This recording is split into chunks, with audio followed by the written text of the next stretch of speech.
Welcome to IAC. So ఈరోజు మనం RRB NTPC first shift memory based questions ఏవైతే ఉన్నాయో మనకి స్టూడెంట్స్ ఆల్మోస్ట్ 20+ క్వశ్చన్స్ దాకా కమెంట్ చేశారు. సో వీటి రిలేటెడ్ కాన్సెప్ట్ గురించి డిస్కస్ చేద్దాం. ఫస్ట్ క్వశ్చన్ చూద్దాం.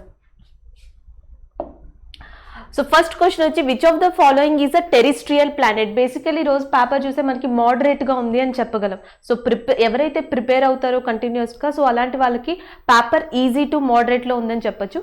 So first question which of the following is a terrestrial planet. So terrestrial planet ఏది అని అడుగుతున్నారు. సో జనరల్గా మనకి ఎన్ని గ్రహాలు ఉంటాయి? సో టోటల్గా మనకి 8 ప్లానెట్స్ ఉంటాయి. సో టోటల్గా 8 గ్రహాలు ఉంటాయి. సో ఈ 8 గ్రహాలని కూడా మనం 2 సెట్ ఆఫ్ బెల్ట్స్ కింద విడదీసాం.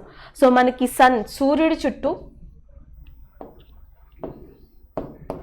సో సన్ని మనం రిఫరెన్స్గా తీసుకుని, సో సన్ దగ్గర నుంచి చూస్తే, సో ఫస్ట్ వచ్చేసి మనకి మెర్క్యూరీ, సెకండ్ వచ్చేసి Venus, third Earth, fourth Mars, next మనకి Jupiter, Saturn, Uranus, Neptune. So టోటల్గా మనకి 8 ప్లానెట్స్ ఉంటాయి. సో ఈ ఫస్ట్ 4 ప్లానెట్స్ ఏవైతే 4 గ్రహాలు మనం బుధుడు కానీ, నెక్స్ట్ శుక్రుడు, భూమి అండ్ అంగారకుడు అని ఎవరైతే పిలుస్తున్నామో, ఈ 4 planets near to the sun, సన్కి దగ్గరగా ఉంటాయి. సో వీటిని ఏమని పిలుస్తాము అంటే terrestrial planets. So terrestrial planets అని పిలవచ్చు, లేదా రాక్ ప్లానెట్స్ అని పిలవచ్చు.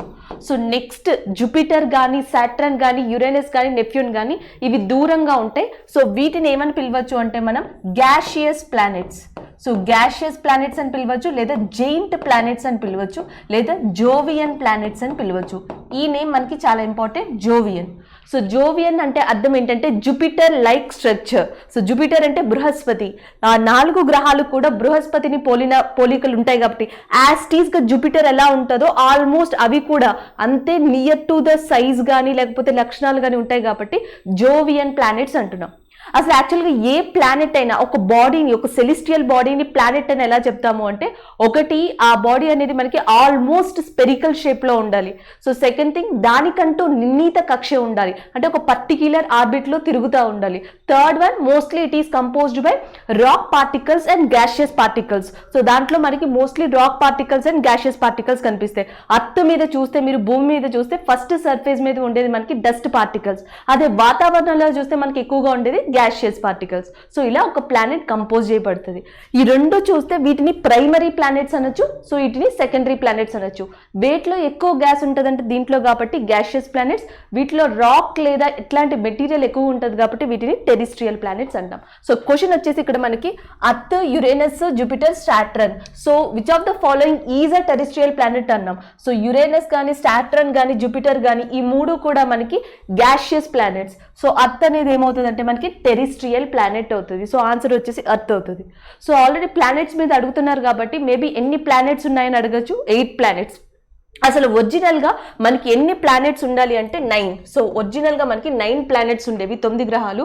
సో ప్లూటో ఏదైతే ఉందో, సో ప్లూటోని మనం రిమూవ్ చేయడం జరిగింది. సో ప్లూటోని ప్లానెట్ లిస్ట్ నుంచి తీసేశారు. ఇంటర్నేషనల్ ఆస్ట్రానమికల్ యూనిట్ ఏదైతే ఉందో, సో అది ప్లూటోని తీసేయడం వల్ల ఇప్పుడు ఎన్ని ఉన్నాయంటే మనకి 8 ప్లానెట్స్ ఉన్నాయి. సో అది ఇంపార్టెంట్. నెక్స్ట్ అతి పెద్ద గ్రహం ఏది? సో లార్జెస్ట్ ప్లానెట్ ఏది అంటే మనం జూపిటర్ చెప్పొచ్చు. అట్లనే మనకి స్మాలెస్ట్ ప్లానెట్ ఏది అని అడుగుతారు, that is a mercury. Largest planet and smallest planet, అతి పెద్దది అతి చిన్నది.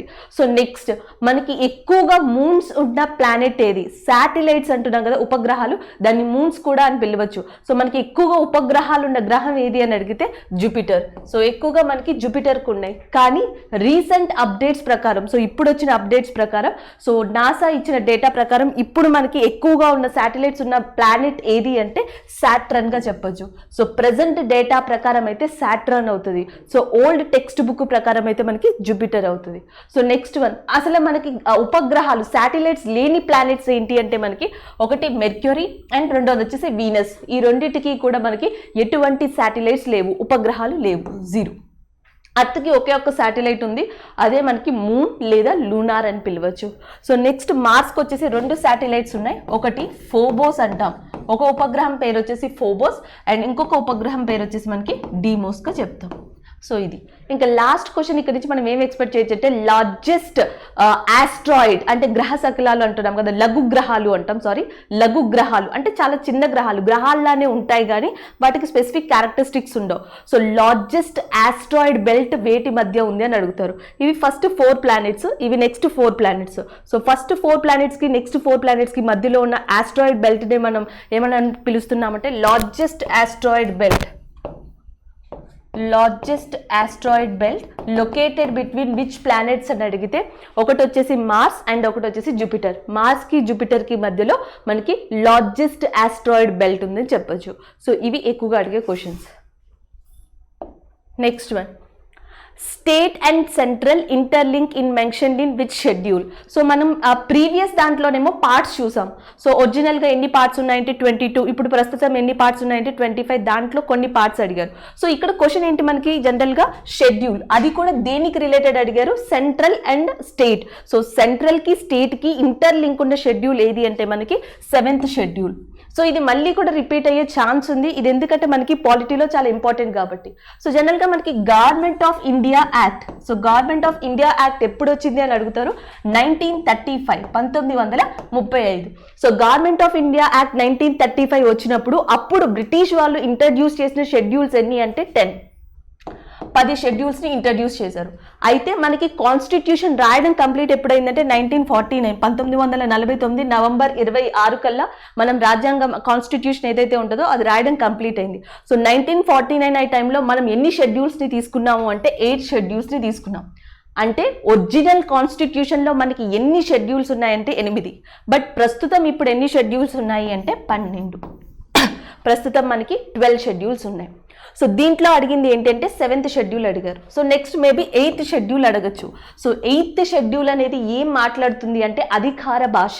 సో అఫీషియల్ లాంగ్వేజెస్ ఏవైతే ఉంటాయో సో వాటి గురించి మాట్లాడితే మనకి 8th షెడ్యూల్గా చెప్పచ్చు. సో నెక్స్ట్ 9th షెడ్యూల్ అంటున్నాం. సో 9th షెడ్యూల్ ఏంటంటే సో మనకి ఇండిపెండెన్స్ రాకముందర జమీందారీ సిస్టమ్ ఏదైతే ఉందో దాన్ని అబాలిష్ చేశారు. తర్వాత నెక్స్ట్ ల్యాండ్ రీఫార్మ్స్, ఈ ల్యాండ్ రీఫార్మ్స్ గురించి, అబాలిషన్ ఆఫ్ జమీందార్ సిస్టమ్ గురించి, రెగ్యులైజేషన్ ఆఫ్ పార్లమెంట్ గురించి, వీటన్నిటి గురించి మాట్లాడేది ఏది అంటే 9th షెడ్యూల్ అంటాం.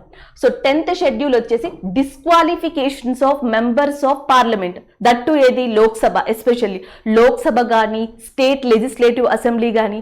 సో వీళ్ళల్లో మెంబర్స్ ఎవరైతే ఉంటారో సభ్యులు, వీళ్ళ యొక్క అర్హతలు అంటే అర్హతలు కానివేవి, డిస్క్వాలిఫికేషన్స్ ఏవి అనేది 10th షెడ్యూల్లో ఇచ్చారు. సో 11th షెడ్యూల్ వచ్చేసి మనకి ఏది అంటే ముఖ్యంగా పంచాయత్స్ అని చెప్పొచ్చు. సో 12th షెడ్యూల్ వచ్చేసి మున్సిపాలిటీస్. సో జనరల్గా మనకి చూసుకుంటే నెక్స్ట్ ఎగ్జామ్ పాయింట్ ఆఫ్ వ్యూలో ఇంపార్టెంట్ ఏంటి అంటే అఫీషియల్ లాంగ్వేజెస్ 8th షెడ్యూల్లో ఉంది, పంచాయత్ అనేది మనకి 11th షెడ్యూల్లో ఉంది, మున్సిపాలిటీ అనేది మనకి 12th షెడ్యూల్లో ఉంది. సో వీటిని ఎక్కువగా అడిగే ఛాన్సెస్ ఉన్నాయి, లేదా డైరెక్ట్గా మనకి ఫస్ట్ షెడ్యూల్ అడిగే ఛాన్స్ ఉంది. సో మొదటి షెడ్యూల్ ఏదైతే ఉంటుందో దాంట్లో ఏం చెప్పారు అంటే స్టేట్స్, యూనియన్ టెరిటరీస్, వాటికి సంబంధించిన పేర్లు, వాటికి సంబంధించిన రెగ్యులేషన్స్ ఏవైతే ఉంటాయో సో రాష్ట్రాలు మరియు కేంద్ర పాలిత ప్రాంతాల గురించి ఎక్కడ మెన్షన్ చేశారు అంటే ఫస్ట్ షెడ్యూల్లో మెన్షన్ చేశారని చెప్పొచ్చు. So the next one, second షెడ్యూల్లో ఏంటంటే సాలరీస్. సో జీతాలు అంటున్నాం కదా, సాలరీస్ కానీ అలవెన్సెస్ కానీ ఎవరికి, president of India, governor, so వీళ్ళందరికీ అలవెన్సెస్, సాలరీస్ గురించి ఎక్కడ మెన్షన్ చేశారు అంటే సెకండ్ షెడ్యూల్లో మెన్షన్ చేశారు.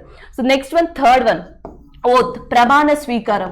సో ఒక పర్సన్ మనకి ఎన్నికైనప్పటికీ అంటే ప్రైమ్ మినిస్టర్ కావచ్చు, ఒక పర్టికులర్ మెంబర్ కావచ్చు, ఎవరైనా సరే ప్రమాణ స్వీకారం చేసిన తర్వాతే సో నెక్స్ట్ బాధ్యతలు అనేవి చేపట్టాల్సి ఉంటుంది. సో ఓత్ ఏదైతే ఉందో మనకి ఓత్ అండ్ ఎఫర్మేషన్, ప్రమాణ స్వీకారం అనేది మనకి ఏ షెడ్యూల్లో ఉంది అంటే 3rd షెడ్యూల్లో ఉంది అని చెప్పొచ్చు.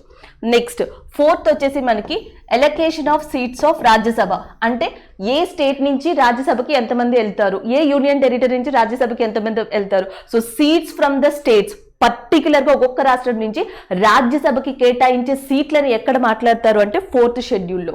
సో నెక్స్ట్ 5th షెడ్యూల్ వచ్చేసి అడ్మినిస్ట్రేషన్, పరిపాలనా పరంగా మనకి మెయిన్ షెడ్యూల్ ఏది అంటే 5th schedule.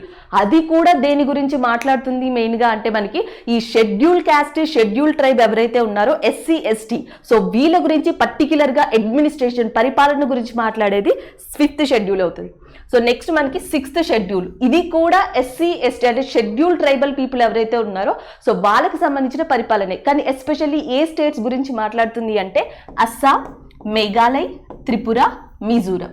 So Assam, Meghalaya, Tripura, Mizoram యొక్క పరిపాలనా విభాగం గురించి ఏ షెడ్యూల్లో స్పెషల్గా ఉంది అంటే మనకి 6th షెడ్యూల్లో. సో ఇవి ఇంపార్టెంట్. మేబీ పేపర్ ఈజీగా ఉంటే 8th కానీ 11th కానీ 12th కానీ అడగచ్చు. పేపర్ కొంచెం మోడరేట్గా ఉంటే మనకి అస్సాం అనేది ఏ షెడ్యూల్లో మెన్షన్ చేసింది అని అడుగుతారు, 6th షెడ్యూల్. లేదా పేపర్ ఇంకా ఈజీగా ఉంటే మనకి ఈ జీతాలు అంటే మనకి అలవెన్సెస్, సాలరీస్ కానీ ఓత్ ప్రమాణ స్వీకారం కానీ అడుగుతారు. Next one, in which year was widow remarriage act was passed? ఏ ఇయర్లో విడో రీమ్యారేజ్ యాక్ట్ అనేది పాస్ అయింది అని అడుగుతున్నారు. So 1856.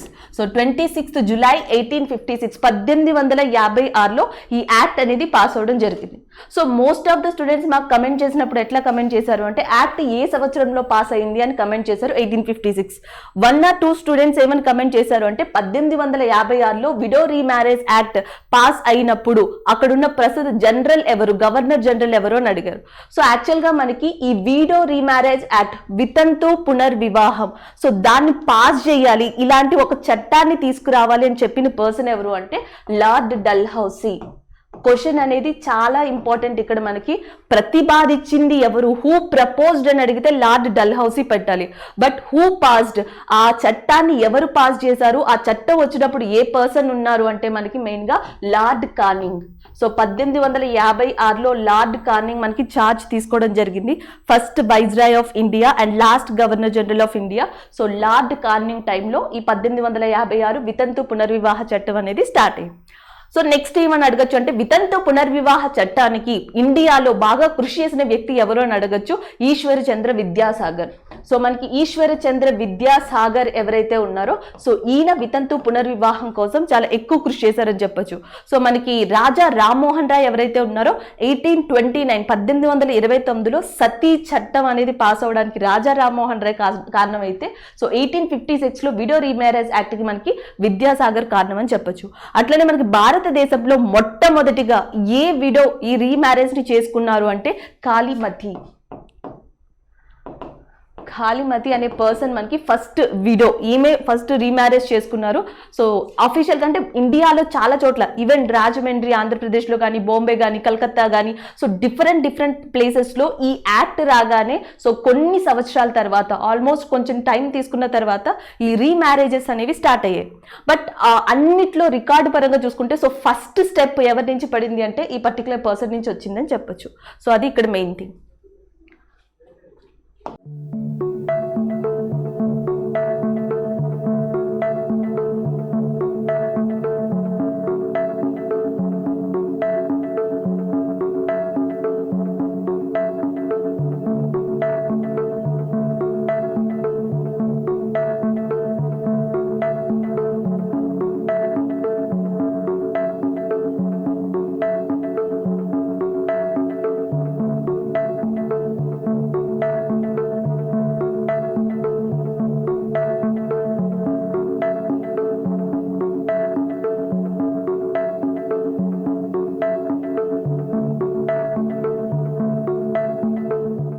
Next one, which state is the highest wind power producer of India?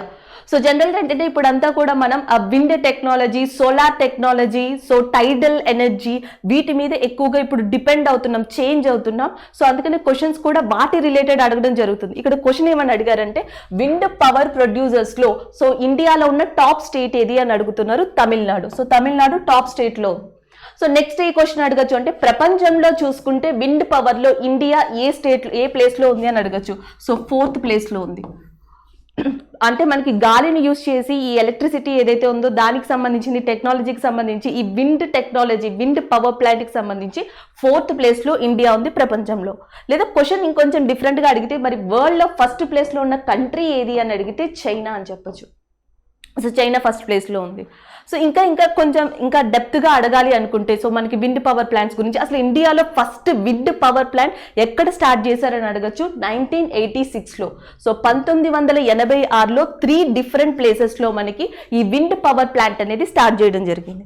So అవి కూడా ఎక్కడెక్కడ అంటే మనకి ఒకటి వచ్చేసి ట్యూటికోరిన్.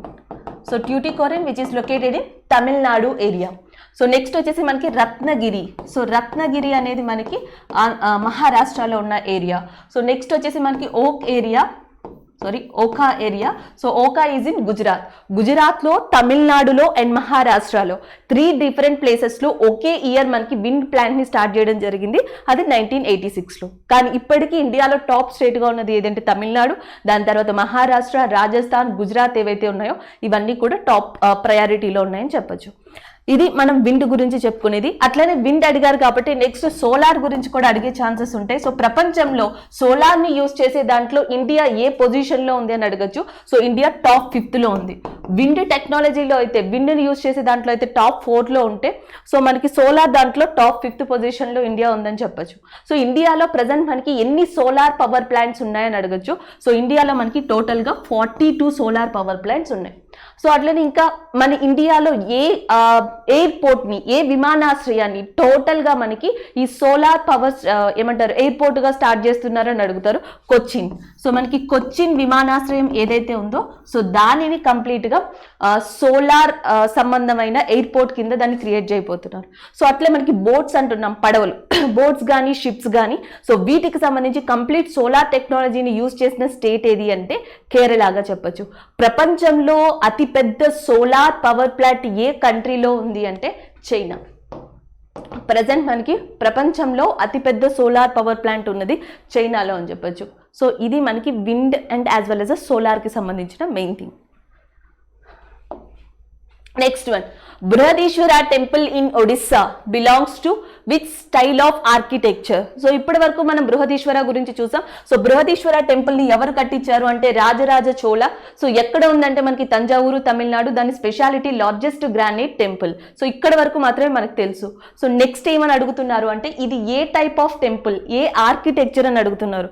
సో ఇండియాలో జనరల్గా మాక్సిమం ఈ గుళ్ళు ఏవైతే ఉంటాయో దేవాలయాలు, so either ancient India, medieval India, ఈ 2 టైమ్స్లోనే మనకి ఇవి కన్స్ట్రక్ట్ చేశారని చెప్పొచ్చు.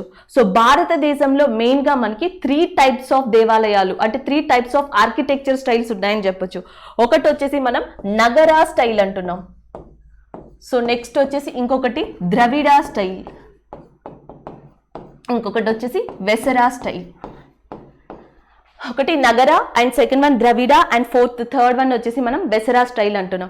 సో ఆల్మోస్ట్ మనకి నార్త్ ఇండియాలో ఉన్న టెంపుల్స్ అన్ని కూడా ఆల్మోస్ట్ మనకి దేనికి చెందినవి అంటే నగరా స్టైల్కి చెందినవి. సో సౌత్ ఇండియాలో మాక్సిమం ఉండే టెంపుల్స్ అన్ని కూడా ద్రవిడ స్టైల్, ద్రవిడ ఆర్కిటెక్చర్ స్టైల్కి చెందినవి. సో నగరాని అండ్ ద్రవిడాని 2 స్టైల్స్ని మిక్స్ చేసి సో ఏవైతే టెంపుల్స్ కన్స్ట్రక్ట్ చేశారో సో అవి వేసరా స్టైల్కి సంబంధించినవని చెప్పొచ్చు. సో జనరల్గా మీరు నగరా స్టైల్ కనుక ఇండియాలో చూస్తే నార్మల్గా మనకి ఒక టెంపుల్ ఎట్లా ఉంటుంది అంటే సో లైక్ ఫస్ట్ మనకి మెయిన్ టెంపుల్, మెయిన్ డైటీ ఎవరైతే ఉంటారో, దేవుడు ఎవరైతే ఉంటారో సో ఆయనకి సంబంధించి ఒక గోపురం, ఒక ఏరియా ఉంటుంది. సో నెక్స్ట్ వచ్చేసి మనకి ఇక్కడ మండప. సో మండప అనేది మనకి మెయిన్గా బయట ఉంటుంది. సో ఆఫ్టర్ దట్ మనకి ఇట్లా స్టెప్స్ ఉండడం జరుగుతుంది. ఇది సింపుల్గా నగరా స్టైల్. మీరు షిరిడి బాబా కానీ లేకపోతే మనకి ఉత్తరాఖండ్లో ఉన్న శివుడి టెంపుల్స్ కానీ ఏవైనా చూస్తే సో జనరల్గా టెంపుల్ ఇలా ఉంటుంది. సో దీనిపైన మనకి ఫ్లాగ్ లాంటిది ఒకటి పెట్టుంటుంది. సో దానికి సంబంధించి స్టెప్స్ ఉంటాయి. అంతే తప్ప గుడి చుట్టూ మనకి ఎలాంటి ప్రదక్షిణలు చేయడం ఇట్లాంటివి ఏవి కూడా కంప్లీట్గా కనిపించవు, అట్లాంటి కన్స్ట్రక్షన్స్ కనిపించవు. నెక్స్ట్ మనకి అదే కనుక ద్రవిడ, ఒక్కసారి సౌత్ ఇండియా చూస్తే ఎగ్జాంపుల్కి తమిళనాడు టెంపుల్స్ కానీ, కర్ణాటక టెంపుల్స్ కానీ, ఆంధ్రప్రదేశ్ అండ్ తెలంగాణలో ఏ చిన్న టెంపుల్ చూసినా మనకి ద్రవిడియన్ స్టైల్ కనిపిస్తుంది. ఎందుకంటే జనరల్గా మనకి ఫస్ట్ గర్భగృహ ఉంటుంది. సో ఈ గర్భగృహలోనే మనకి ఒక మండప కూడా ఉంటుంది జనరల్గా. సో ఫస్ట్ దేవుడు ఎవరైతే ఉంటారో డైటీ, ఆ పర్సన్ని, సో ఆయనతో పాటు అక్కడ అంతర్మండప అని ఒకటి పెడతారు. సో దాని తర్వాత మనకి బయట మండపాలు కానీ మిగతావి కానీ సెట్ చేయడం జరుగుతుంది. సో దీంతో పాటు మనకి 2 ఎక్స్ట్రా ఏమంటారు ఆర్కిటెక్చరల్ ఈవెంట్స్ అనేవి మనకి ద్రవిడ స్టైల్లో కనిపిస్తాయి. నగరాల్లో జస్ట్ గుడి కనిపిస్తుంది, మెట్లు ఎక్కుతాం, ఆ ఏరియా మట్టికి ఉంటుంది. సో అదే ద్రవిడాలో అయితే మనకి ప్రదక్షిణ పద ఉంటుంది, అంటే ప్రదక్షిణ చేయడానికి. ఎగ్జాక్ట్గా దేవుడి చుట్టూ ప్రదక్షిణ పద ఏదైతే ఉంటుందో సో అక్కడ మీకు బావి కానీ అంటే మీకు ఏమంటారు వెల్ కానీ లేకపోతే కాలువ కానీ ఇలాంటిది కనిపిస్తుంది. సో వాటర్ ఫెసిలిటీ మాక్సిమం మనకి సౌత్ ఇండియన్ ఆర్కిటెక్చర్లో కనిపిస్తుంది. ఇంకొక ఇంపార్టెంట్ థింగ్ ఏంటంటే ఈ ప్రదక్షిణ అయిపోగానే దాని బయట మొత్తం కూడా కాంపౌండ్ వాల్ ఉంటుంది. దానిని రాక్షస్ పద్ అంటారు.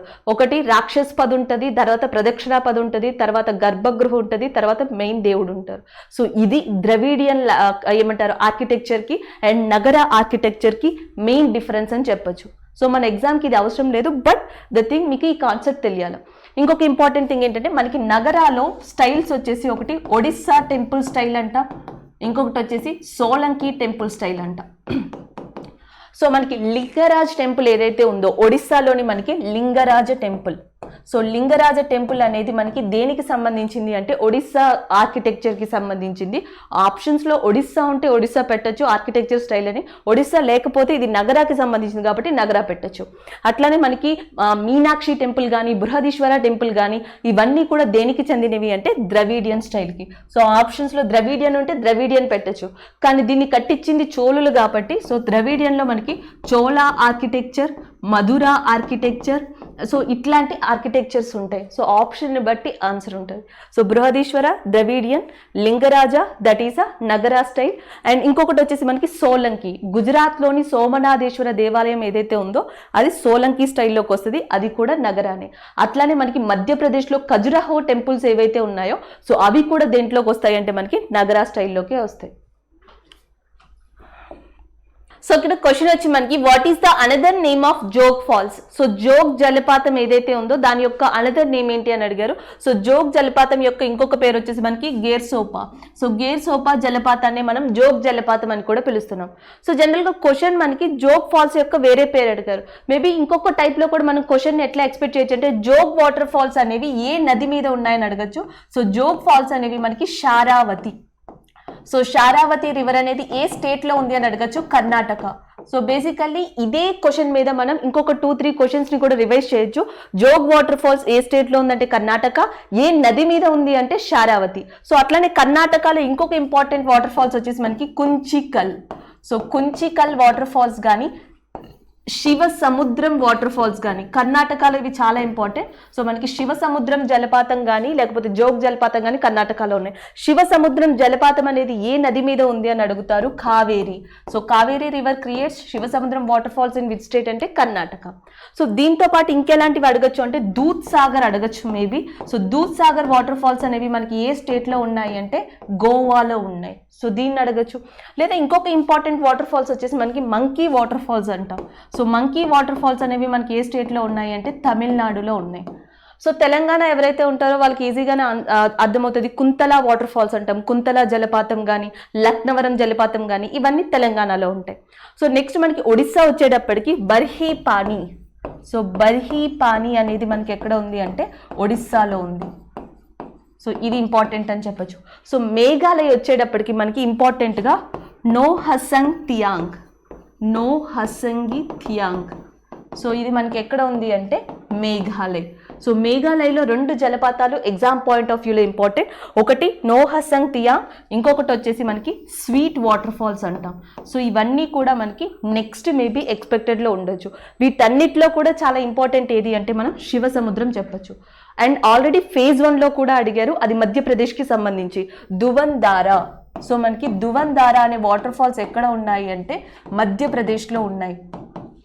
There is a one thing, చాలా మంది స్టూడెంట్స్ కన్ఫ్యూజ్ అవుతూ ఉంటారు. దూద్ దారా అనేది మనకి మధ్యప్రదేశ్లో ఉంది, దూద్ సాగర్ అనేది మనకి గోవాలో ఉంది. దువన్దారా, సహస్రధార, కపిలధార, మాందార, దూద్ దారా. సో ఇవన్నీ కూడా మనకి మెయిన్గా ఎక్కడ ఉన్నాయి అంటే మధ్యప్రదేశ్లో ఉన్నాయని చెప్పొచ్చు. సో ఇక్కడ మనం గుర్తుపెట్టుకోవాల్సింది ఇంపార్టెంట్గా మెయిన్గా ఏది అంటే దువన్దారాని ఏమని పిలుస్తారు అంటే cloud of mist. So cloud of mist అని చెప్పి దేన్ని పిలుస్తారు అంటే దువన్దారాని. 4 గుర్తుపెట్టుకోండి, Shivasamudram Karnataka, and next one monkey water falls that is Tamil Nadu, sweet water falls Meghalaya, Dhuandhar Madhya Pradesh. ఇవి మన ఎగ్జామ్ పాయింట్ ఆఫ్ వ్యూలో important. Next one mission Shakti is related to. So mission Shakti అనేది దేనికి సంబంధించింది అని అడుగుతున్నారు. సో ఇది మనకి anti satellite mission, anti satellite machine.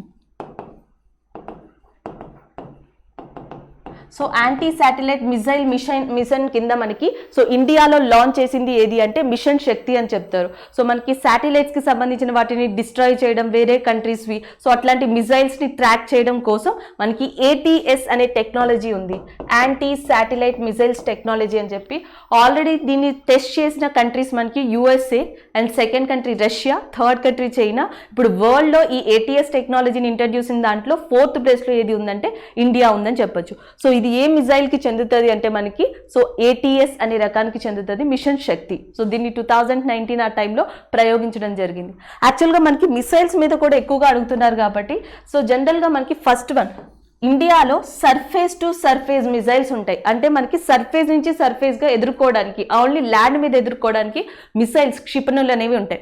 ఈ సర్ఫేస్ టు సర్ఫేస్లో కూడా ఇండియాలో చాలా పాపులర్ అయినవి ఏవి అంటే ఒకటి వచ్చేసి మనకి పృథ్వీ అంటున్నాం. One is a Prithvi, second one is Agni, and third one is Dhanush, Shaurya. ఇవన్నీ కూడా మనకి దేనికి సంబంధించినవి అంటే ల్యాండ్ టు ల్యాండ్ అటాక్ ఏదైతే ఉంటుందో సో దానికోసం యూజ్ చేసే మిసైల్స్ అన్నీ కూడా ఈ రేంజ్, ఈ నేమ్స్తో ఉంటాయి. సో నెక్స్ట్ వచ్చేసి మనకి సర్ఫేస్ టు సర్ఫేస్ అయిన తర్వాత సర్ఫేస్ టు ఎయిర్ అడగచ్చు.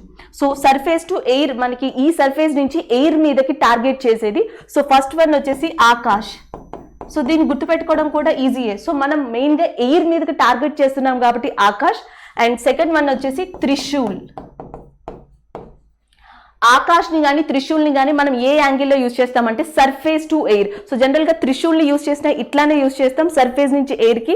ఆకాష్ని కూడా సర్ఫేస్ నుంచి ఎయిర్కి యూజ్ చేస్తాం, అది ఇక్కడ ఇంపార్టెంట్. సో నెక్స్ట్ ఇంకొక ఇంపార్టెంట్ వచ్చేసి మనకి సబ్మెరైన్. సో సబ్మెరైన్ నుంచి కూడా మనం కొన్ని మిసైల్స్ని లాంచ్ చేస్తాం. సో అవి ఏ రేంజ్లో ఉంటాయంటే K4, K5, K15. So K4, K5, K15 అనే పేర్లతో మిసైల్స్ని మనం ఎక్కడి నుంచి లాంచ్ చేస్తాము అంటే సబ్మెరైన్స్ నుంచి లాంచ్ చేస్తాం.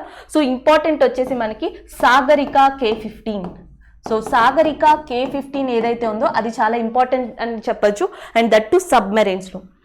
నెక్స్ట్ వచ్చేసి మనకి క్రూజ్ మిసైల్స్ అంటాం, cruise missiles. So cruise missiles చూడడానికి మనకి జనరల్గా ఫ్లైట్స్ ఎట్లా ఉంటాయో ఆ షేప్లోనే ఉంటాయి. దాని యొక్క వార్ హెడ్ ఏదైతే ఉంటుందో అది చాలా హెవీగా ఉంటుంది. సో జనరల్గా క్రూజ్ మిసైల్స్ని ఒక పర్టికులర్ దాని మీదకి టార్గెట్గా లాంగ్ రేంజ్లో హెవీ స్పీడ్తో దీన్ని టార్గెట్ చేయడం జరుగుతుంది. సో అట్లాంటి క్రూజ్ మిసైల్స్ మనకి ఇండియాలో రెండు ఉన్నాయి. ఒకటి వచ్చేసి బ్రహ్మోస్ అంటాం. సో బ్రహ్మోస్ ఒకటి, అండ్ నెక్స్ట్ వచ్చేసి మనకి ఇంకొక రేంజ్ వచ్చేసి నిర్భయ. సో నిర్భయ అండ్ బ్రహ్మోస్ కూడా క్రూజ్ మిసైల్స్ అని చెప్పచ్చు. సో జనరల్గా మనకి ఏదైనా ఒక టార్గెట్ని చూపిస్తే ఆ టార్గెట్ మీదకి డైరెక్ట్గా ఒక మిసైల్ని ఫిక్స్ చేసి లాంగ్ రేంజ్లో పంపించే మిసైల్స్నే మనం క్రూజ్ మిసైల్స్గా చెప్పచ్చు. వీటికి బాలిస్టిక్ మిసైల్స్కి డిఫరెన్స్ ఏంటి అంటే మనకి మెయిన్గా వార్ హెడ్ అని చెప్పచ్చు. సో వీటితో పాటు ఇంకొక మూడింటిని కూడా మనం గుర్తుపెట్టుకోవాలి. ఒకటి సుకోయ్ యుద్ధ విమానం, మిరాజ్ యుద్ధ విమానం, రాఫెల్ యుద్ధ విమానం. బ్రహ్మోస్ని ఇండియా ఏ కంట్రీ సహకారంతో చేసింది అంటే రష్యా. రాఫెల్ని ఇండియా ఏ కంట్రీ సహకారంతో నిర్మించింది అంటే ఫ్రాన్స్ అని చెప్పొచ్చు. సో రాఫెల్ యుద్ధ విమానం, మిరాజ్ యుద్ధ విమానం, సుకోయ్ యుద్ధ విమానం ఇవి మన ఇండియాకి మెయిన్ ఏమంటారు ఎయిర్ ఫోర్స్కి సంబంధించిన మిసైల్స్ లేదా ఫైటర్ ప్లేన్స్గా చెప్పొచ్చు. ఈ మూడింటిని కూడా ఇండియా మెయిన్గా యూజ్ చేసిన టార్గెట్ ఏది అంటే బాలాకోట్ స్ట్రైక్. సో మనకి పుల్వామా అటాక్ తర్వాత బాలాకోట్ స్ట్రైక్ ఏదైతే చేసామో అక్కడ యూజ్ చేసిన మూడు కూడా మనకి ఈ యుద్ధ విమానాలు అని చెప్పొచ్చు. సో ఇవి మెయిన్ థింగ్. నెక్స్ట్ వచ్చేసి మనకి which is the largest road corridor in India from east to west. So జనరల్గా మనం చాలా షిఫ్ట్స్ తర్వాత క్వశ్చన్ చూసాం నేషనల్ హైవేస్ మీద. లాంగెస్ట్ అడిగారు NH44, షార్టెస్ట్ నేషనల్ హైవే అడిగారు NH47A, అలాగే గోల్డెన్ క్వాడ్రిలేటరల్ రోడ్ అడిగారు NH1, NH2, NH3, NH4, NH5. So అట్లనే ట్రంక్ రోడ్ అడిగారు, grand trunk road NH1 plus NH2. So ఇప్పుడు వచ్చేటప్పటికి మనకి ఈస్ట్ టు వెస్ట్ అడుగుతున్నారు. సో జనరల్గా ఇండియాలో రెండు కారిడార్స్ ఇంపార్టెంట్. ఒకటి వచ్చేసి మనకి నార్త్ టు సౌత్ కారిడార్ అంటాం, ఇంకొకటి వచ్చేసి మనకి ఈస్ట్ టు వెస్ట్ కారిడార్ అంటాం. సో ఈస్ట్ టు వెస్ట్లో ఇంపార్టెంట్ ఏంటంటే మనకి వెస్ట్లో గుజరాత్ స్టేట్ వస్తుంది, ఈస్ట్లో అస్సాం స్టేట్ వస్తుంది, నార్త్లో మనకి జమ్మూ అండ్ కాశ్మీర్ వస్తుంది, సౌత్లో తమిళనాడు వస్తుంది. సో మనకి Kashmir to Kanyakumari north to south corridor అవుతుంది. అట్లానే అస్సాంలోని సిల్చర్ దగ్గర నుంచి గుజరాత్లోని పోర్బందర్ ఏదైతే ఉందో ఇక్కడ వరకు ఉన్న కారిడార్ని మనం ఏమని పిలుస్తామంటే ఈస్ట్ టు వెస్ట్ కారిడార్ అంటాం.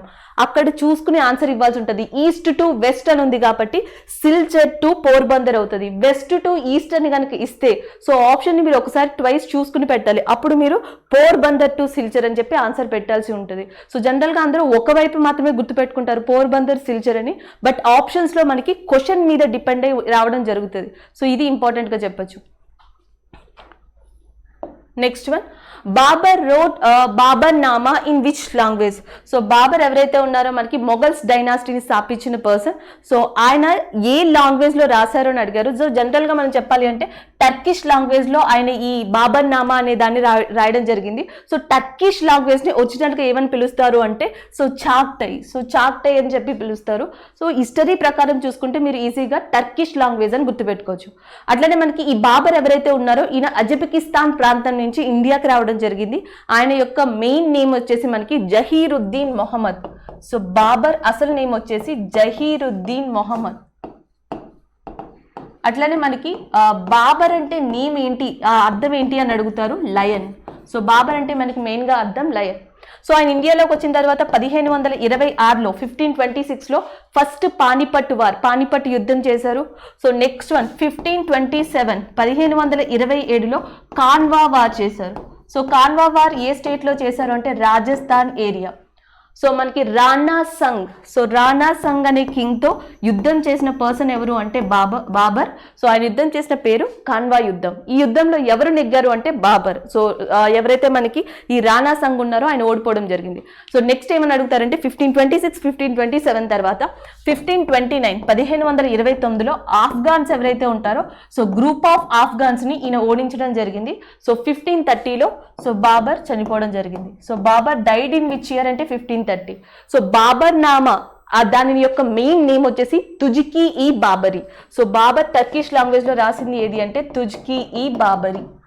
సో దీనినే బాబర్ నామాగా మనకి పర్షియన్ లాంగ్వేజ్. సో బాబర్ రాసింది టర్కిష్ లాంగ్వేజ్ లో, అట్లానే మనకి పర్షియన్ లాంగ్వేజ్ లోకి అనువాదం చేసిన వ్యక్తి ఎవరు అంటే అబ్దుల్ రహీం.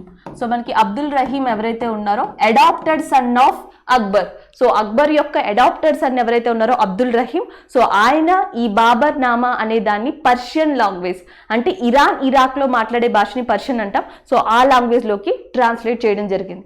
ఆల్రెడీ ఇది అడిగారు కాబట్టి మేబీ నెక్స్ట్ ఇది అయినా అడగచ్చు. సింపుల్ గా బాబర్ యొక్క నేమ్ ఏంటి అని అడగచ్చు, లయన్ అని అర్థం, లేదా బాబర్ ఎప్పుడు చనిపోయారు అని అడగచ్చు 1530లో. Next one which is the largest physiography unit of India. So భారతదేశంలో అతిపెద్ద జియోగ్రఫిక్ యూనిట్ గా ఉన్నది ఏది? సో యాక్చువల్గా India is a completely unique from that other countries. So మిగతా కంట్రీస్ ని చూసుకుంటే ఇండియా యూనిక్. ఎందుకంటే ఒక ఖండంలో ఏమేంటి భూస్వరూపాలు ఉంటాయో అట్లాంటి భూస్వరూపాలన్నీ ఒక కంట్రీలో ఉంటాయి మన కంట్రీలో. సో మన కంట్రీలో ఉన్న ప్రధాన భూస్వరూపాలని కంప్లీట్ గా మనం విడదీస్తే 6 ప్రధాన భూస్వరూపాలుగా విడదీయచ్చు. 6 physiography divisions of India. So దీంట్లో మొట్టమొదటిగా వచ్చేది మనకి ఏవి అంటే నార్థరన్ హిమాలయాస్. సో మనకి నార్థరన్ హిమాలయాస్ ఏవైతే ఉంటాయో ఇవి మొట్టమొదటిగా వస్తాయి ఈ లిస్ట్ లోకి. సో సెకండ్ వచ్చేసి మనకి ఏమొస్తాయంటే ప్లెయిన్స్, మైదానాలు వస్తాయి. సో థర్డ్ వచ్చేసి మనకి ఏమొస్తాయంటే ప్లాట్యూస్ వస్తాయి, పీఠభూములు అంటాం. సో నెక్స్ట్ వచ్చేసి మనకి ఏమొస్తుంది అంటే డెజర్ట్, ఎడారి వస్తుంది. సో నెక్స్ట్ వచ్చేసి ఏమొస్తుంది అంటే ఐలాండ్ అంటే ద్వీపాలు వస్తాయి. సో ఇవి northern Himalayas, plains, plateaus, desert, island and coastal area, సముద్ర తీర ప్రాంతాలు. సో ఆల్రెడీ మీరు phase 1 phase 2 చూస్తే ఎగ్జామినర్ ఇక్కడ నుంచి క్వశ్చన్స్ అడిగేశారు. కోస్టల్ ఏరియా నుంచి కాండ్లా కానీ western coastal area, eastern coastal area అడిగారు ఆల్రెడీ. ఐలాండ్ నుంచి అండమాన్ అండ్ నికోబార్ గురించి అడిగారు. సో డెజర్ట్ కూడా థార్ డెజర్ట్ ఆల్రెడీ అడిగారు. సో ఇవి యాక్చువల్గా క్వశ్చన్స్ అడిగినవి. అట్లానే మనకి భారతదేశంలో అత్యంత ఎత్తైన శిఖరం ఏది అని అడిగారు, కాంచన్జంగా, నార్థరన్ హిమాలయాస్. సో ఈ చాప్టర్స్ ని ఆల్రెడీ phase 1 phase 2లో టచ్ చేశారు. సో ఇక్కడికి వచ్చేటప్పటికి ఏం అడుగుతున్నారంటే వీటన్నిటిలో కూడా లార్జెస్ట్ ఫిజియోగ్రఫీ ఏది అని అడుగుతున్నారు. సో లార్జెస్ట్ ఫిజియోగ్రఫీ వచ్చేసి అతి పెద్ద భూస్వరూపం వచ్చేసి మనకి పెనిన్సులార్ ప్లాట్యూ, ద్వీపకల్ప పీఠభూమి. సో మనకి పెనిన్సులార్ ప్లాట్యూ ఏదైతే ఉంటుందో అది largest land form. So largest land form గా ఉన్నది. సో దానినే మనం ఏమని పిలుస్తున్నాము అంటే మనం దక్కన్ ప్లాట్యూ. సో దక్కన్ పీఠభూమినే మనం ద్వీపకల్ప పీఠభూమి అంటున్నాం. 16 lakh square kilometers తో అది చాలా ఎక్కువ ప్రాంతంలో విస్తరించి ఉంది. సో వీటన్నిటిలో లార్జెస్ట్ గా మనం దేని చెప్తాము అంటే Deccan plateau. Maybe Deccan plateau ఇవ్వకుండా ఈ 3 ఇచ్చి ఈ మూడిట్లో ఏది పెద్దది అని అడిగితే అక్కడ డిపెండ్స్ ఆన్ ఆప్షన్ అవుతుంది. లేదా డైరెక్ట్గా ఆప్షన్స్లో దక్కన్ ప్లాట్యూ ఉంటే కరెక్ట్గా దక్కన్ ప్లాట్యూనే ఆన్సర్ అవుతుంది. సో ఇలాంటి క్వశ్చన్స్ అడగచ్చు. లేదు largest land form in physiography అని అడగకుండా ఈ 6 ప్రధాన నైసర్గిక భూస్వరూపాల్లో ఎక్కువగా భారతదేశంలో విస్తరించి ఉన్న భూస్వరూపాలు ఏవి, సో ఎక్కువగా స్ప్రెడ్ అయి ఉన్న ల్యాండ్ ఫామ్స్ ఏవి అని అడిగితే ప్లెయిన్స్. సో భారతదేశంలో ఎక్కువగా అన్ని చోట్లతో కలుపుకుంటే మనకి ఎక్కువగా స్ప్రెడ్ అయి ఉన్నవి ఏవి అంటే మైదానాలుగా చెప్తాం, ప్లెయిన్స్గా. Northern plains, Godavari plains, Kaveri plains. So ఏవైతే ఉన్నాయో మనకి మైదానాలు భారతదేశంలో ఎక్కువగా ఉన్నాయి. సో నెక్స్ట్ ఏమని క్వశ్చన్ అడగచ్చు అంటే most fertile plain in India, భారతదేశంలో అతి సారవంతమైన మైదానం ఏది అని అడగచ్చు. సో భారతదేశంలో అతి సారవంతమైన మైదానం వచ్చేసి మనకి నార్త్ లో ఉంది, Indo Gangetic plain, Sindhu Ganga మైదాన ప్రాంతం, ఇండో గ్యాంజెటిక్ ప్లెయిన్ అని పిలుస్తాం. Most fertile plain in India. So ఇక్కడ నుంచి ఇంకేం క్వశ్చన్స్ అడగచ్చు అంటే ఆల్రెడీ దక్కన్ ప్లాట్యూ ఏదైతే ఉందో సో అది కవర్ చేశారు కాబట్టి చోటా నాగపూర్ ప్లాట్యూ, చోటా నాగపూర్ ప్లాట్యూ మీద ఎట్లాంటి క్వశ్చన్స్ వస్తాయంటే రూఫ్ ఆఫ్ ఇండియా అని దేని పిలుస్తారు అంటే చోటా నాగపూర్ ప్లాట్యూని పిలుస్తారు. షిల్లాంగ్ ప్లాట్యూ, షిల్లాంగ్ పీఠభూమి ఎక్కడ ఉంది అంటే మేఘాలయ ఏరియాలో ఉంది. సో ఇలాంటి క్వశ్చన్స్ అడగడానికి ఛాన్సెస్ ఉన్నాయి.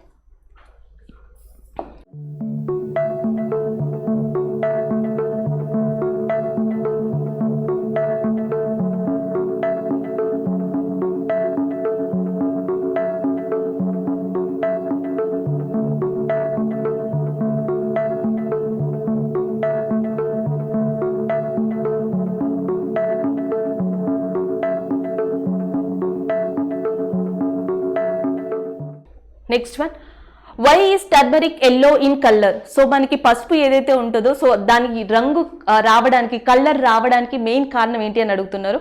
సో మనకి పసుపు ప్లాంట్స్, చెట్లు ఏవైతే ఉంటాయో అవి రిలీజ్ చేసే కెమికల్, సో దాని పేరు వచ్చేసి మనకి కర్క్యూమిన్. సో కర్క్యూమిన్ ఏదైతే ఉంటుందో సో దాని వల్ల మనకి ఈ పసుపు ఏదైతే ఉంటుందో టర్మరిక్ ఆ కలర్లో కనిపిస్తుంది, ఎల్లోయిష్గా కనిపిస్తుంది. సో నెక్స్ట్ ఇలాంటిదే మనకు ఆల్రెడీ ఉంది క్లోరోఫిల్. సో మొక్కలు క్లోరోఫిల్ అనే దాన్ని విడుదల చేయడం వల్ల మనకి ఈ ప్లాంట్స్ యొక్క లీవ్స్ ఏవైతే ఉంటాయో ఆకులు పచ్చగా కనిపిస్తాయి. సో ఆకులు పచ్చగా ఉండడానికి మెయిన్ కారణం ఏంటి అంటే క్లోరోఫిల్గా చెప్తాం. సో అట్లానే ఇక్కడ దాన్ని బేస్ చేసుకుని ఆ టైప్ ఆఫ్ మోడల్లోనే మనకి టర్మరిక్ని అడగడం జరిగింది. సో అట్లనే మనకి టర్మరిక్ని ఇంకే విధంగా తీసుకోవచ్చు అంటే natural indicator of acid, natural indicator of acid. So జనరల్గా మనకి ఏదైనా ఒక లెమన్ లాంటిది తీసుకొని దాని మీద టర్మరిక్ సొల్యూషన్ అంటున్నాం. సో ఒక కత్తికి టర్మరిక్ సొల్యూషన్ పోసి దాన్ని లెమన్ని కనుక కట్ చేస్తే ఇమీడియట్గా మీకు ఆ రెడ్ కలర్ వాటర్ అనేది కనిపిస్తుంది. ఎందుకంటే if any kind of thing turns into red colour, ఏదైనా సరే మనకి రెడ్ కలర్ని ప్రొడ్యూస్ చేస్తే దాన్ని ఆమ్లంగా, యాసిడ్గా గుర్తుపెట్టుకోవాలి, యాసిడ్ అని రికగ్నైజ్ చేస్తాం. సో మనకి ఈ పసుపు ఏదైతే ఉంటుందో సో పసుపు మీద లేదా పసుపు సొల్యూషన్ మీద యాసిడ్ గనక పడితే లేదా యాసిడ్ని గనక కలిపితే ఇమీడియట్గా అది ప్రొడ్యూస్ చేసే కలర్ ఏదంటే రెడ్ కలర్ అని చెప్పొచ్చు. సో అందుకనే దీనిని న్యాచురల్ ఇండికేటర్ ఆఫ్ యాసిడ్ అంటాం. So next one, what is the largest gland in human body? So మానవ శరీరంలో అతి పెద్ద గ్రంథి ఏది? ఇప్పటికే చాలాసార్లు రిపీట్ అయిన question. So largest human gland in the human body is so liver, కాలేయం. Next one, what is the full form of ALU? So ALU యొక్క ఫుల్ ఫార్మ్ అడిగారు, arithmetic logic unit. So arithmetic logic unit అనేది మనకి ALU యొక్క full ఫామ్గా చెప్పొచ్చు. So ప్రీవియస్గా HTTML, HTTP, WWW so ఇట్లాంటి వాటి గురించి అడిగారు. సో నెక్స్ట్ వచ్చేసి మనకి కోబాల్ ఫుల్ ఫామ్, లేకపోతే పైథాన్ లాంగ్వేజ్, C++, సో వీటి గురించి అడిగారు. నెక్స్ట్ వచ్చేసి మనకి ఏది ఇన్పుట్ డివైస్, ఏది అవుట్పుట్ డివైస్, ఇలాంటివి అడిగారు. సో నెక్స్ట్ ఫైనల్గా మనం ఈ షిఫ్ట్ ముందర మనం ఏది ఆపరేటింగ్ సిస్టమ్, ఏది ఆపరేటింగ్ సిస్టమ్ కాదు, సో ఇలాంటి క్వశ్చన్స్ చూసాం. సో ఈ షిఫ్ట్లో మనకి మళ్ళీ అగైన్ ఫుల్ ఫామ్ స్టార్ట్ అయ్యాయి, that is ALU. Next one, when did Bhagat Singh throw bombs in the central legislative assembly? మనం ప్రీవియస్ షిఫ్ట్లోనే భగత్ సింగ్ గురించి చెప్పుకున్నాం. సో అక్కడే మనం ఆల్రెడీ డిస్కస్ చేసాం. సో భగత్ సింగ్ మనకి సెంట్రల్ లెజిస్లేటివ్ అసెంబ్లీ మీద బాంబ్ విసింది ఎప్పుడు అంటే 1929, 1929లో. సో దీనికి రీజన్ ఎక్కడి నుంచి స్టార్ట్ అవుతుంది అంటే 1928, 1928లోనే ఈయన ఏ పార్టీలో జాయిన్ అవుతారు అంటే HSRA, Hindustan socialist republic association. అదే సంవత్సరంలో చనిపోయిన వ్యక్తి ఎవరు అంటే లాలా లజపత్ రాయ్. సో లాలా లజపత్ రాయ్ మరణం యొక్క రివెంజ్ తీర్చుకోవడం కోసం ఈయన ఒక పోలీస్ ఆఫీసర్ని, అంటే మనకి స్కాట్ అనే పోలీస్ ఆఫీసర్ని కాల్చబోయి సాండార్స్ అనే పోలీస్ ఆఫీసర్ని కాలుస్తారు. ఇది మనకి 1928 ఆ ప్రాంతంలో లాహోర్ ఘటన, లాహోర్ కాన్స్పిరసీ అంటాం. సో దాని తర్వాత అక్కడి నుంచి ఎస్కేప్ అయ్యి సో ఆయన ఎవరైతే ఉన్నారో మనకి భగత్ సింగ్, సో ఆ భగత్ సింగ్ మిగతా ఫ్రీడమ్ ఫైటర్తో కలిసి అసెంబ్లీ మీద అటాక్ చేయడం జరుగుతుంది 1929లో.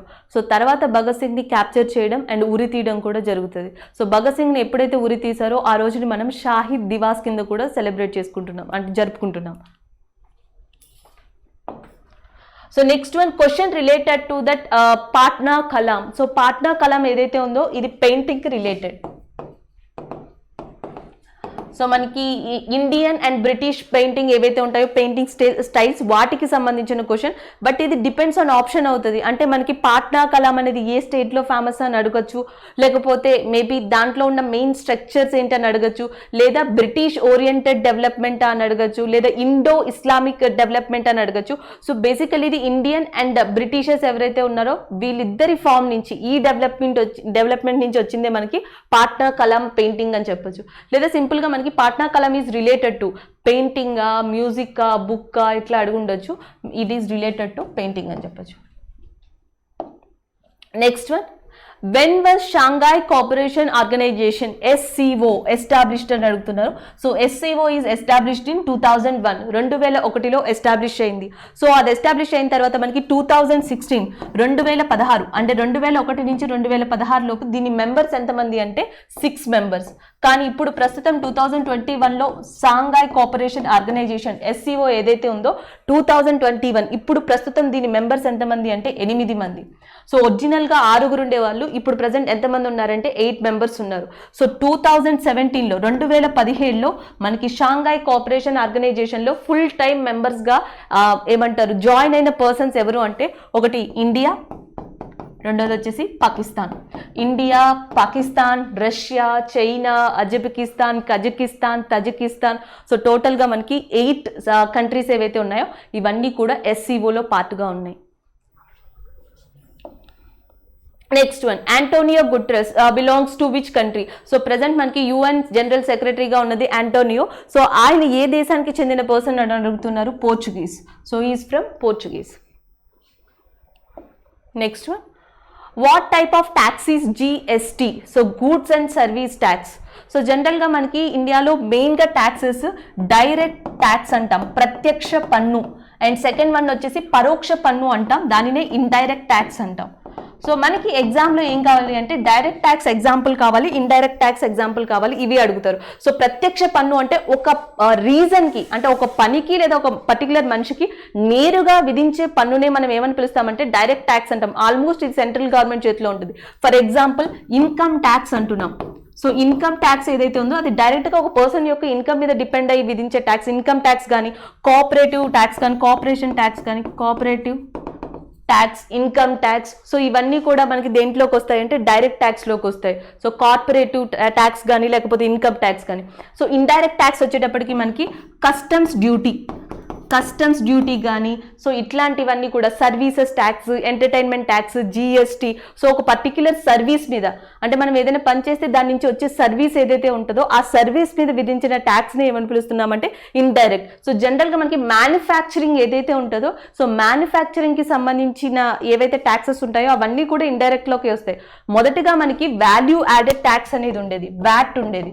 సో VAT కూడా ఇండైరెక్ట్ ట్యాక్సే. సర్వీసెస్ మ్యానుఫ్యాక్చరింగ్ రంగంలో మెయిన్ ఇంపార్టెంట్ పన్నుగా మనకి వాల్యూ యాడెడ్ ట్యాక్స్ ని చెప్తారు. సో ఈ వాల్యూ యాడెడ్ ట్యాక్స్ ని రీప్లేస్ చేసి మనకి ఇప్పుడున్న ప్రస్తుత ట్యాక్స్ ఏది అంటే గూడ్స్ అండ్ సర్వీసెస్ ట్యాక్స్ అని చెప్పొచ్చు, GST. Next one, which state has the highest per capita income in India in 2018-19. 2018-19కి గాను సో తలసరి ఆదాయం పర్ క్యాపిటా ఇన్కమ్ ఎక్కువగా ఉన్న స్టేట్ ఏది అని అడుగుతున్నారు, గోవా. సో గోవాకి మనకి 2018-19లో పర్ క్యాపిటా ఇన్కమ్ ఎక్కువగా ఉంది. సో తలసరి ఆదాయం, జాతీయ ఆదాయాన్ని మనం ఒక కంట్రీ ఎదుగుదల ఎకనామిక్ పరంగా ఎలా ఎదుగుతుంది అనేది మనకి దేని ద్వారా చూస్తాము అంటే GDP. సో జీడిపి ఏదైతే ఉందో సో దీని ద్వారా గ్రోత్ అనేది చూస్తాం. సో ఇండియా ఎన్నో పవర్ఫుల్ కంట్రీగా ఉంది ఎకనామిక్ పరంగా, USA ఎన్నో కంట్రీగా ఉంది. ఇవన్నీ కూడా జీడిపి పర్సంటేజెస్ బట్టి చూస్తాం. అట్లానే మనకి ఒక కంట్రీలో తలసరి ఆదాయం పర్ క్యాపిటా ఇన్కమ్, సో ఇది కూడా ఇంపార్టెంట్. ఒకటి పర్ క్యాపిటా ఇన్కమ్, ఇండియాలో ఎవరెవరు ఎట్లా డెవలప్ అవుతున్నారు, సో ఇండియాలో ప్రీవియస్ ఇయర్ కన్నా ఎట్లా బెనిఫిట్ ఉంది, ఇదంతా కూడా మనకి పర్ క్యాపిటా ఇన్కమ్ మీద కూడా చూస్తారు. సో మనకి నేషనల్ ఇన్కమ్ లో మెయిన్ గా చూసేది అయితే జీడిపి కంట్రీస్ పరంగా. Next one, what is the cry scheme related to. So మనకి క్రై స్కీమ్ అనేది దేనికి సంబంధించింది అని అడుగుతున్నారు. So child rights and child rights ఏవైతే ఉంటాయో దానికి సంబంధించిందే మనకి ఈ క్రై స్కీమ్ గా చెప్తాం. సో యాక్చువల్గా ఇది Indian NGO non governmental organisation కి సంబంధించింది. So that is a CRY scheme. Next one, how many seats has BJP own in 2019 elections? 2019 elections లో సో బీజేపీకి దక్కిన మొత్తం స్థానాలు ఎన్ని అని అడుగుతున్నారు, ఎన్ని సీట్లు గెలుచుకుంది అని. 303. సో టోటల్ గా మనకి 303 సీట్స్ ని బీజేపీ గెలుచుకోవడం జరిగింది 2019 ఎలక్షన్స్ లో. Next, right to property related question. So జనరల్గా కొంతమంది స్టూడెంట్స్ ఏమో లీగల్ రైట్ అని చెప్పేసి కమెంట్ చేయడం జరిగింది, right to property related to అని కమెంట్ చేయడం జరిగింది. సో యాక్చువల్గా మేబీ రైట్ టు ప్రాపర్టీ మీద ఏమని అడుగుండొచ్చు అంటే, మొట్టమొదటిగా మనకి రైట్ టు ప్రాపర్టీ ఎక్కడ ఉంది అని అడగచ్చు. ఫండమెంటల్ రైట్స్, మొట్టమొదటిగా మనకి ప్రాథమిక హక్కుల్లో ఉంది. సో దట్టు ఏ ఆర్టికల్లో ఉందంటే, ఏ ఆర్టికల్ కింద అంటే 31. ప్రస్తుతం ఇది ఎక్కడ ఉందంటే 300A. సో ఆర్టికల్ 300A కింద పెట్టారు. సో ఇప్పుడు ఇది ఫండమెంటల్ రైటా అంటే ప్రాథమిక హక్కు అంటే కాదు. సో ఇప్పుడు ప్రస్తుతం ఇది ఎందులో ఉందంటే లీగల్ రైట్గా ఉంది. సో ఇవి మనం మెయిన్గా చూసుకోవాల్సినవి. Next, what is the full form of ILO? So మనకి ILO యొక్క ఫుల్ ఫామ్ అడుగుతున్నారు, international labour organization. So ILO international labour organization. Already మనకి UNEP అడిగారు, united nations environment programme. UNICEF అడిగారు, UN యొక్క చైల్డ్ ఏదైతే ఉందో సో చైల్డ్కి సంబంధించిన సంస్థ యునెసెఫ్. సో దాని అబ్రివేషన్ అడిగారు, UNEP అడిగారు. సో ఇక్కడికి వచ్చేటప్పటికి ILO international labour organization. Next one, where is the head quarters of Wipro? So Wipro యొక్క హెడ్ క్వార్టర్స్ ఎక్కడ ఉంది అని అడిగారు, Bengaluru. So Wipro head quarters మనకి బెంగళూరులో ఉంది. Next one, where was the 1919 Khilafat movement started? So ఇది కూడా మనకి అక్కడ డిపెండ్స్ ఆన్ ఆప్షన్ అయి ఉంటుంది. అసలు ఏ రీజన్ వల్ల స్టార్ట్ అయింది అంటే, టర్కీలో ఖలీఫాని ఎవరైతే ఉంటారో ఆయన్ని క్యాప్చర్ చేయడం వల్ల స్టార్ట్ అయింది. సో మొట్టమొదటిగా ఈ రీజన్, టర్కీలో ఖలీఫాని క్యాప్చర్ చేయడం వల్ల స్టార్ట్ అయింది. సో దీన్ని ఎవరు స్టార్ట్ చేశారు అంటే మనకి అలీ బ్రదర్స్ స్టార్ట్ చేశారు. యాక్చువల్గా అలీ బ్రదర్స్ ఎవరైతే ఉన్నారో వాళ్ళు ఖిలాఫత్ ఫౌండేషన్ అనే దానిని బొంబేలో స్థాపించారు. సో ఖిలాఫత్ ఫౌండేషన్ ని స్థాపించిన పర్సన్స్ ఎవరు అంటే అలీ బ్రదర్స్, మొహమ్మద్ అలీ, షౌకత్ అలీ. సో ఎక్కడ స్థాపించారు అంటే బొంబేలో. కానీ మొట్టమొదటిగా వాళ్ళు కండక్ట్ చేసింది ఎక్కడ అంటే మనకి కలకత్తాలో కండక్ట్ చేయడం జరిగింది ఫస్ట్ మీటింగ్ అనేది. సో అక్కడ ఆప్షన్స్ ని బట్టి అంటే ఎవరు ఫౌండ్ చేశారు లేదా మొట్టమొదటిగా ఏ ప్లేస్ లో జరిగింది. So all India Khilafat conference ఉద్యమకారుడు అధ్యక్షుడు ఎవరు, గాంధీజీ. సో ఏ రీజన్ వల్ల జరిగింది, ఎప్పటి నుంచి ఎప్పటి వరకు జరిగింది, 1990 నుంచి 1924 మధ్యలో ఇది జరిగింది, లేదా ఏ ఇండియన్ ఫ్రీడమ్ మూవ్మెంట్ తో ఇది కలిసి పనిచేసింది, సహాయ నిరాకరణ ఉద్యమం. సో ఇట్లానే మనకి మొహమ్మద్ అలీ, షౌకత్ అలీ కాకుండా మౌలానా అబుల్ కలాం ఆజాద్ ఎవరైతే ఉన్నారో సో ఈయన కూడా ఖిలాఫత్ మూవ్మెంట్ కి మద్దతు పలికిన పర్సన్స్ లో ఉన్నారని చెప్పొచ్చు. సో ఇలాంటి క్వశ్చన్స్ ఏమైనా అడిగి ఉండొచ్చు. బట్ క్వశ్చన్ మనకి స్టూడెంట్స్ మాత్రం కమెంట్ చేయడం ఏంటంటే 1919 ఖిలాఫత్ మూవ్మెంట్ స్టార్టెడ్ అని. సో ఇది డిపెండ్స్ ఆన్ ఆప్షన్ ఆన్సర్ అవుతుంది. Next one, what is the name of the long-range all-weather subsonic cruise missile launched on April 15th, 2019?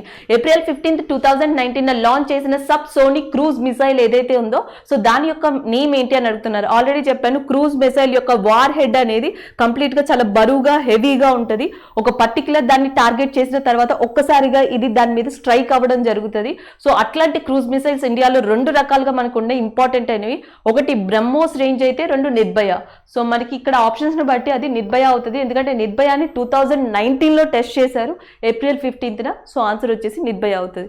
So అందుకని మీరు సబ్మెరైన్స్ కానీ, సబ్మెరైన్స్ లో ఆల్రెడీ చెప్పాను K4, K5, K15, ఆకాష్ కానీ, త్రిశూల్ కానీ. సో బాలిస్టిక్ మిసైల్స్ లో మనకి బాలిస్టిక్ మిసైల్స్ లో మనకి ఇంపార్టెంట్ గా గుర్తుపెట్టుకోవాల్సింది అశ్వి. సో అశ్విని గుర్తుపెట్టుకోవాలి. ఆకాష్ మిసైల్లో ఆల్రెడీ మీకు తెలుసు అస్త్రా అనేది ఉంది, 8 to air. So 8 to air strike చేసుకునేది ఏది అంటే అస్త్రా. సో అట్లానే సర్ఫేస్ టు ఎయిర్ అంటే మనకి ఆకాష్. సో అట్లానే మనకి ఇంకొక ఇంపార్టెంట్ వచ్చేసి యాంటీ ట్యాంక్. సో జనరల్ గా మనకి యుద్ధ ట్యాంకులు అంటున్నాం. శత్రువు యొక్క యుద్ధ ట్యాంక్ ఏదైతే ఉంటుందో సో దాన్ని టార్గెట్ చేయడానికి యూజ్ చేసే మిసైల్ ని మనం ఏమని పిలుస్తామంటే యాంటీ ట్యాంక్ మిసైల్స్ అంటాం. సో ఇండియాలో మనకి యాంటీ ట్యాంక్ మిసైల్స్ ఇప్పటికీ పాపులర్ లో ఉన్నవి ఏది అంటే, ఒకటి నాగా, పృథ్వీ అంటే సర్ఫేస్ టు సర్ఫేస్, అగ్ని అంటే surface to surface. So next మనకి త్రిశూల్ అంటే surface to air. So Nag అంటే యాంటీ ట్యాంక్, నాగ్ ఒకటి. సో నెక్స్ట్ ఇంకొక ఇంపార్టెంట్ థింగ్ వచ్చేసి మనకి ఉన్నది ఏది అంటే హెలీనా.